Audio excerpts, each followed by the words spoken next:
So after months of speculation, the Xiaomi Mi Mix 2 has finally been made official. And here's what I think about the phone and how it compares to the OnePlus 5, its direct competitor. As we all expected, it's a pretty bezel-less phone. It has this futuristic look to it and is much smaller than its predecessor and comes in at 6 inches compared to the Mi Max original at 6.44 inches. It's also got the 18:9 aspect ratio of the display, so it's much thinner and longer as well, so you get this sort of flagship vibe to it. And because I was seeing all these rumors and how display centric the phone is, I thought it would be a Quad HD display, but it wasn't. It's a Full HD, or rather technically a Full HD Plus display, because of that weird 18:9, or standard now 18:9 aspect ratio. So without any further ado, let's compare the design of the Xiaomi Mi Mix 2 to that of the OnePlus 5. The OnePlus 5 is a pretty nice looking phone, but it's more 2016. And when you compare it to the Mi Mix 2, there's a huge difference. The Mi Mix 2 can stand up against the Galaxy Note 8, for example, and even the LG V30, both flagship bezel-less phones, whereas the OnePlus 5 cannot do that. So in terms of design, the Mi Mix 2 is the definite winner here.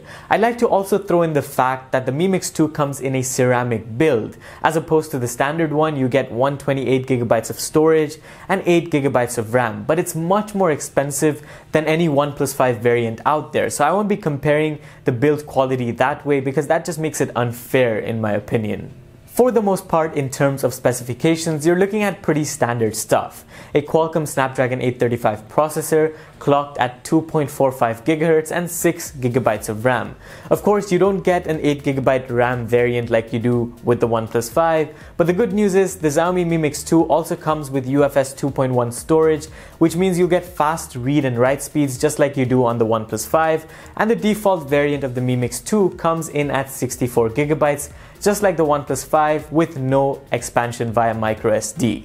So pretty similar in terms of those aspects if you ask me. But I think the major changes come in the form of software as well as the camera. So starting things off with software, on the Mi Mix 2 you get MIUI 9, and for the most part on top of Android 7.0 Nougat, it's pretty okay. You don't get this clean looking Android experience, and it's not very non-obtrusive, so it can get in your way. Whereas if you compare that to the OnePlus 5's Oxygen OS, you're looking at a very drastic difference. I've tried Oxygen OS and it is a very stock-like experience. It has all the features that you might need, but not more than that. So overall, it's got a very clean and very functional UI. So in terms of UI, I think the OnePlus 5 comes out on top. Now, of course, you can change how the UI looks on pretty much any Android phone thanks to any third-party launcher, because that's how flexible Android is.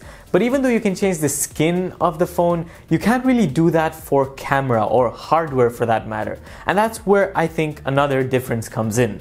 Because Xiaomi has gone for this ultra-modern bezel-less look to their phone, the camera placement on the phone, the front-facing at least, is kind of a second thought. Because there's no bezel on the top, it goes on the bottom chin of the phone, and in my personal use, it does get quite inconvenient to use a camera there because you constantly cover it when using the phone, and if you want to take a selfie, you have to rotate the phone 180 degrees, which again can get cumbersome. In the same breath though, the OnePlus 5 not only has the camera in its original or traditional position, but it's also a 16 megapixel sensor. And I know megapixels don't really make up the full story, but if you compare a 5 megapixel image to that of a 16 megapixel image, you're gonna be noticing differences in quality, and I can assure you. And in terms of front-facing camera, I think the OnePlus 5 is the definite clear winner. And while I'm editing this, I actually forgot to mention, the OnePlus 5 has a headphone jack, whereas the Mi Mix 2 does not. And because this is also a hardware change, you can't just drill one in. Now back over to the video. At the back though, it kind of gets interesting. On the OnePlus 5 you find a 16 plus 20 megapixel camera setup, a dual camera setup with of course a telephoto lens. I tried it out when I had the phone for review, and it's not nearly as outstanding as the company claims it to be. But because it has features like 2x lossless zoom, as well as that portrait mode which basically blurs out the background of a subject to give you a DSLR-like picture, you get this sort of value for the camera. On the other hand, the Mi Mix 2 doesn't have a dual camera setup. It's gone for a 12 megapixel singular camera. It has the same sensor as the Mi6 that they released earlier this year, but because it doesn't have the dual camera setup, there's no depth effect that you can play around with. That being said though, the Mi Mix 2 has optical image stabilization, whereas the OnePlus 5 does not. So because there's optical image stabilization, you're obviously going to get better pictures in low light, but you're also going to get better videos. Now with the electronic image stabilization on the OnePlus 5, videos have improved, and I haven't got a chance to try that out, but I think optical image stabilization always beats out electronic image stabilization, at least in 2017. So to kind of wrap things up, let's talk a bit about battery. The Mi Mix 2 has a 3400 mAh cell, where the OnePlus 5 has a 3300 one. So there's not a major difference, and quite frankly, I thought there would be. But I think the 3400 cell, even though bigger, might not give you as much battery backup as the OnePlus 5 does. And I say that because the Mi Mix 2 not only has a slightly better resolution display, but it also has a much larger one. And again, the Mi Mix 2 comes with Quick Charge 3.0, one of the fastest charging technologies out there. But when you compare that to dash charging, there's no competition because dash charging always beats it out, at least for the time being. The problem is though, both of these phones cost around $500 or thereabouts. I think one focuses a lot on looks and design, while the other focuses on camera, no pun intended. But none of them have seemed to nail that market for budget smartphones, where it's a very narrow corridor, but I don't think many companies are getting it.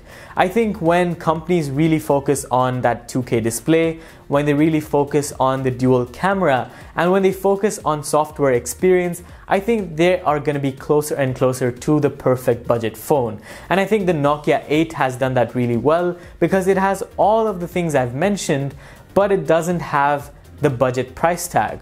But that's only for markets outside the UAE. A fun fact though is that the Nokia 8 is selling here for 1,699 dirhams, which translates to $462 and much cheaper than any other market out there. So maybe for this market, the Nokia 8 might be the perfect budget smartphone. Who knows? But anyways, those were just my thoughts on the Mi Mix 2 and how it compares to its direct competitor, the OnePlus 5, and maybe a little bit on the Nokia 8 as well. I think most of my opinions might change when I get the Mi Mix 2 in hand, and I don't know when that will be, but if it does come out in the UAE, I will get you guys some sort of coverage. But until then, I hope you guys enjoyed this video. If you did, a like rating would be appreciated. And as always, thank you guys for watching. I'll see you in the next one. Adios.